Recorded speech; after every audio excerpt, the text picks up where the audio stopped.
So when he passed, both of us had a similar response immediately to his life being reduced to the fat guy on Seinfeld. What is his life and his career was so much more than that. When we were at the funeral, it just felt like somehow he wasn't being represented very well or very accurately, you know? The interesting thing about comedy, I think, Larry, right, is that comedians tell jokes. Brilliant comedians deliver jokes with a very specific point of view. And John had that point of view. Genius and dysfunctionality is on the head of a pin, right? And that point of view often comes from a very dark place.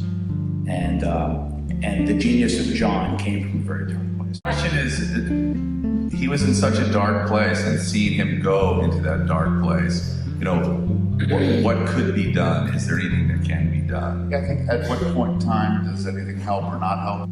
I don't know that anything ever solves the problem. In fact, I'm pretty sure nothing ever solves the problem. He was sober for the better part of 3 years during that run. If it weren't for that, yeah, and he was brilliant in the show. He was absolutely brilliant. Well, you know, as Bob said, when John passed, for his memory to be the fat guy from the final episode of Seinfeld, was really angry. I think his comedy should live forever. He should go down with all of the greats, and I think if the film could play a part in that, that's what I cannot tell you the number of comics who said a variation of what Bill Burr said, which is one of the top five live comics who ever lived. Yeah, one of the comedians said that if there was a Mount Rushmore of comedy, John